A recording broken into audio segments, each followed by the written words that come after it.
साणंद तहसील के बकराना गांव में अचानक आई प्राकृतिक आपदा से करीब 1000 हेक्टेयर में खड़ी फसल नष्ट होने का दावा किया जा रहा है।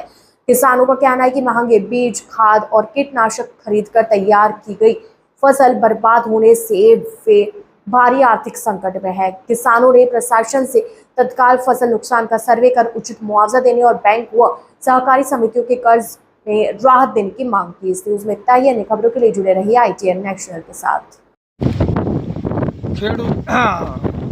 બધા જ ખેડૂતો આર્થિક રીતે ખૂબ જ ઢીલા છે, નબળા, તો આર્થિક સ્થિતિમાં વણાયેલા છે, તો એ દરેક ખેડૂતોની આ મોંઘા ભાવના બિયારણો લાવી વાવ્યા, પણ કુદરતી જે આફત છે તેના સામે કોઈનું ચાલતું નથી। તો આ ગરીબ ખેડૂતોને ઉગરવા માટે સરકારશ્રી જે કંઈ નિર્ણય કરી અને લાભ જે કંઈ ખેડૂતોને લાભ મેળવવા આ બિયારણ કે વગેરે માટે કંઈક સંતોષકારક એનો આપે તો ખેડૂત નભી શકે।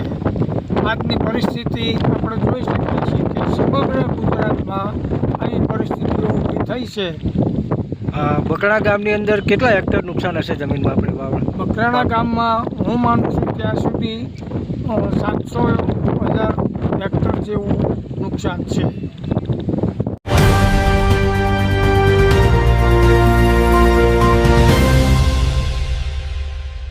ITN National